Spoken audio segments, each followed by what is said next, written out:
Chapter 3. A prayer of Habbakkuk the prophet upon Shigionoth.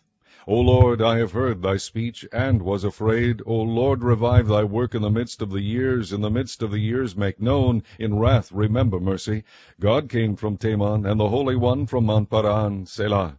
His glory covered the heavens, and the earth was full of his praise, and his brightness was as the light. He had horns coming out of his hand, and there was the hiding of his power.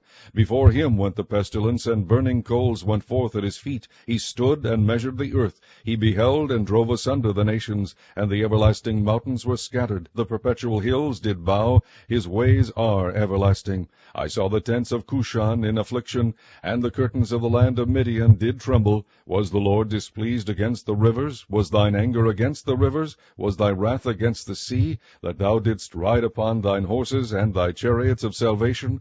Thy bow was made quite naked, according to the oaths of the tribes, even thy word. Selah. Thou didst cleave the earth with rivers. The mountains saw thee, and they trembled. The overflowing of the water passed by. The deep uttered his voice, and lifted up his hands on high. The sun and moon stood still in their habitation. At the light of thine arrows they went, and at the shining of thy glittering spear. Thou didst march through the land in indignation. Thou didst thresh the heathen in anger. Thou wentest forth for the salvation of thy people, even for salvation with thine anointed. Thou woundest the head out of the house of the wicked, by discovering the foundation unto the neck. Selah. Thou didst strike through with his staves the head of his villages. They came out as a whirlwind to scatter me. Their rejoicing was as to devour the poor secretly.